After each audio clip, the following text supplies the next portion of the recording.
Okay, good morning, everybody. Hope everybody is well. Happy Sunday. For those that are tuning in live, and for those that are tuning in whenever you're tuning in, hope having an incredible day. Every day is a chance to get a little bit better. That's the beauty of life. The beauty of life is that we have the opportunity every single day to get just a little bit better. God's patient. We're the ones that have no patience. We want everything to happen immediately. We're the ones that can't stand online. We're the ones that can't sit in traffic. God's got all the time in the world. He wants us to grow every day a little bit better, and if every day we grow a little bit more, we're in the right direction. And we've been talking last week about this idea of happiness. And my hope is that this week we delve into it further and really try to understand it in a much more specific way. I think happiness is one of those things that is prone to a lot of sayings and maxims and all these memes, and when you see them, they make a lot of sense, but it's hard to apply them. Like, you ever see happiness is a choice? You're like, great, I'm choosing happiness, and then you go through your day, you're like, why? Wait, I chose happiness. I asked for chocolate. Like, why am I not feeling happy? Right? Like, there's a lot out there where it seems really simple on the outside. Just choose happiness. But when you put it into practice, it's not the same as just choose the whole wheat muffin. It's just not the same. It's an emotion. You can't just choose an emotion. It comes. You don't know where it comes from.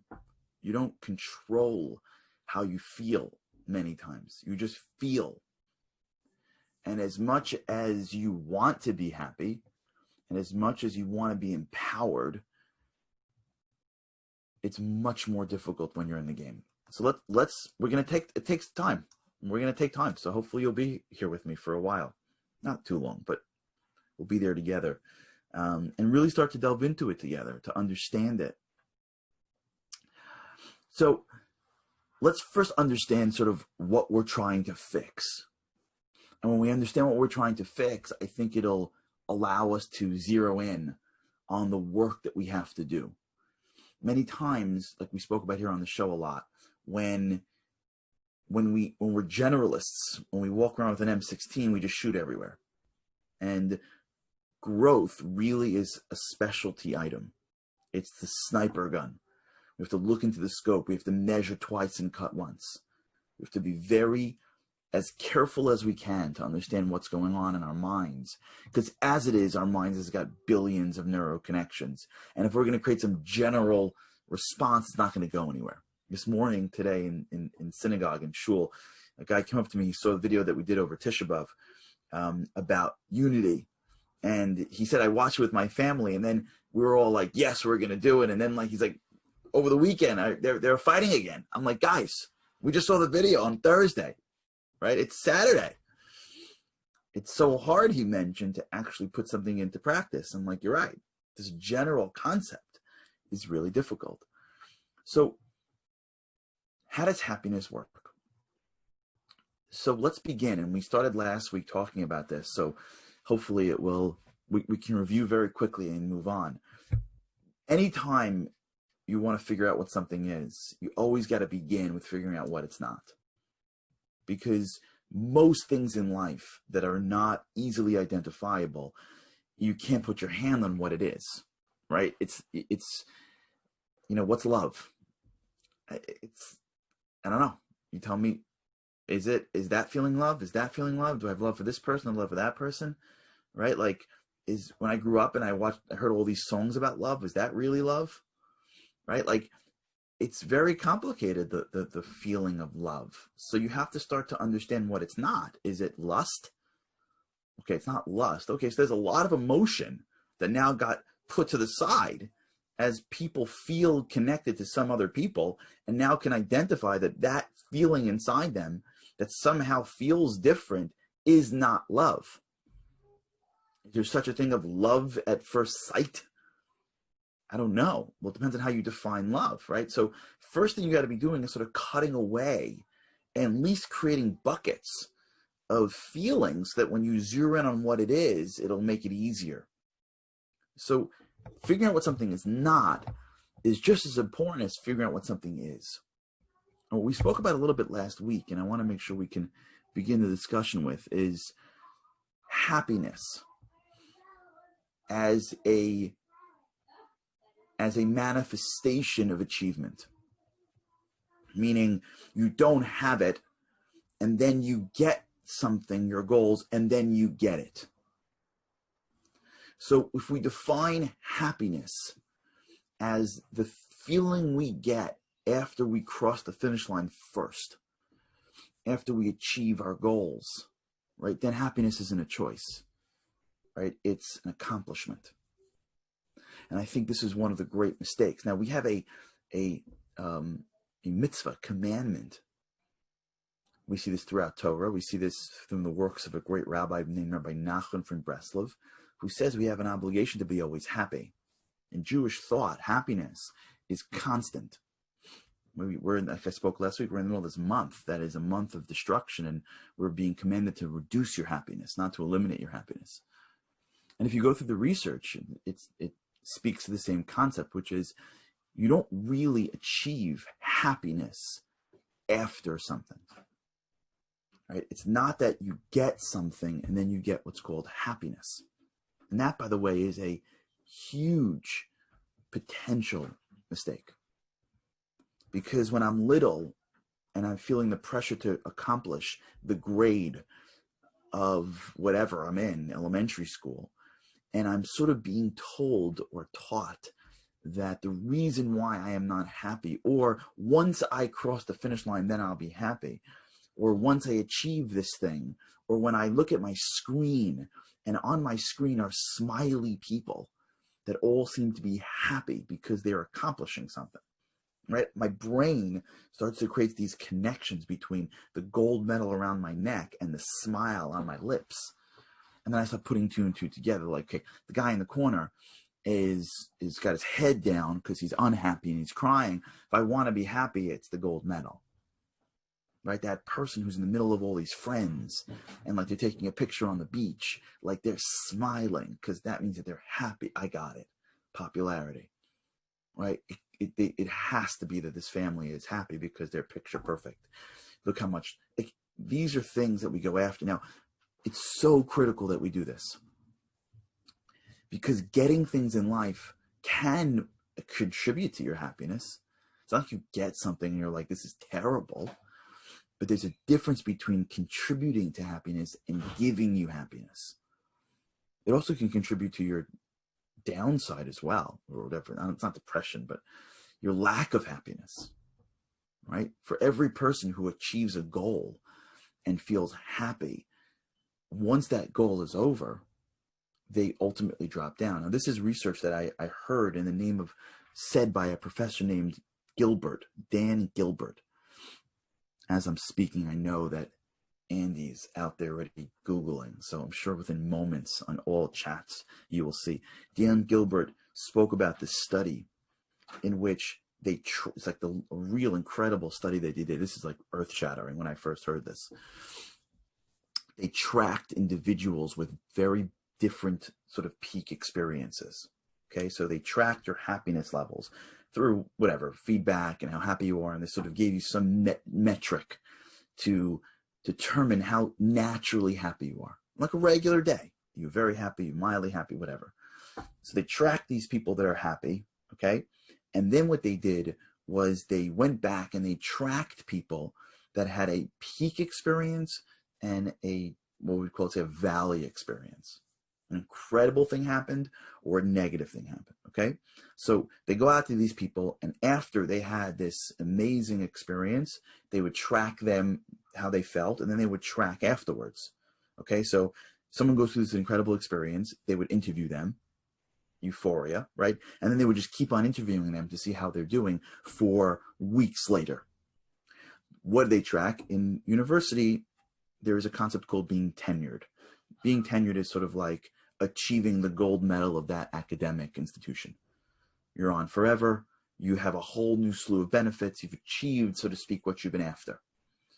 So they went to professors that became tenured, and it's a long process. And when you become tenured, in the academic world, it's like the equivalent of like when you win a championship in the NBA world, right? So they went to these professors once they became tenured, and they tracked their happiness post tenure, like as soon as it happened. And they found that they, like, if you almost can look at the chart, like spiked up, incredibly happy, as you can imagine. They went to bed that night, they couldn't believe it. The next day was a party for them. They couldn't believe it. Then another cocktail party, another cocktail party, another cocktail party. That's how these things roll, right? Like I remember when I was in a law firm when I started my career. It was a very fancy schmancy law firm, and a friend of mine who was much older than me had made partner the year after I got there. Yeah, there you go. Andy already posted it. They made partner, and I remember like that whole week he made partner was like it was like out of a movie. Like there was a cocktail party, then there was like a nightly cocktail party, then there was like a department cocktail party. Like this guy, like it was like unbelievable.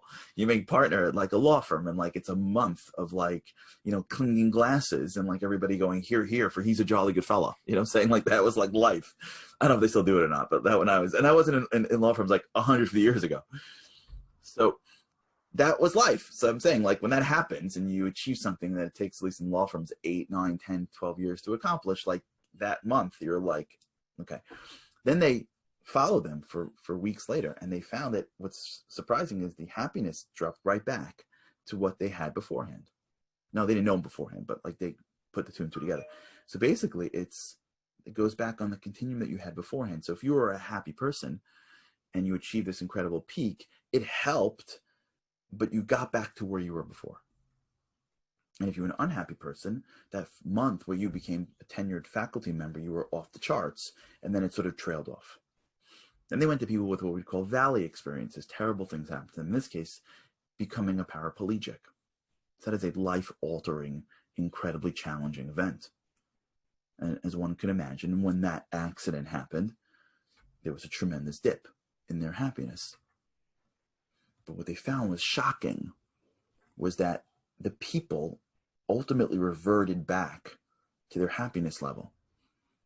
So you have two different types of people, someone with a major peak and someone with a major valley, and somehow both of those people revert right back to their normal state of happiness. And the research supporting what we knew in timeless antiquity, of course, our timeless lessons, our Torah knows what it's talking about, but they both seem to be saying the same thing. You can't expect your happiness to change based on events. Now, it'll inform it for sure, but it won't alter it. Now, once we like digest that, I don't mean like digest it because somebody memed it. I mean digest it because it is backed in spirituality and in science. So now, like, we have to like digest it. Like, no matter what I'm going to accomplish, the happiness of my life is a different muscle that I need to start working out. I remember when I went to years ago, I had a personal trainer that beat the living daylights out of me. Oh my gosh. And I remember after a couple of workouts, me being like, why do I feel pain in this part of my body? And he's like, oh, because we just worked out a muscle you didn't know you had. That's why you feel pain. I'm like, oh, okay. I hope I need it one day. There's a muscle called happiness that we don't even know it's a muscle. And the reason we don't know it's a muscle is because like we spoke about when we did the self-determination theory, right? Like we don't know anything. We just know whatever society puts in our minds. What do we know? We're digesting the world. Some book says maybe, some meme said maybe, some video said maybe, some speech said maybe. That's gonna like, how is that gonna compete with 15 years of digesting a world that sends us 1,000 messages a day that says, you see these people, you see how happy they are? Look how white those teeth, look, see that? You can get that too. Just come here, do this, go here, do this, buy this, buy this, buy this, buy this, you should do this, you should do that. How are we gonna know? When people need to get likes on their Instagram page, so they take 17 pictures of their family. Meanwhile, they're like, can you sit, yelling at their kids. I'm gonna, everybody smile. And then you look at the picture and go, wow, what a gorgeous, happy family. It's because they're on vacation. If we had the money to go where they went, we'd also be this happy.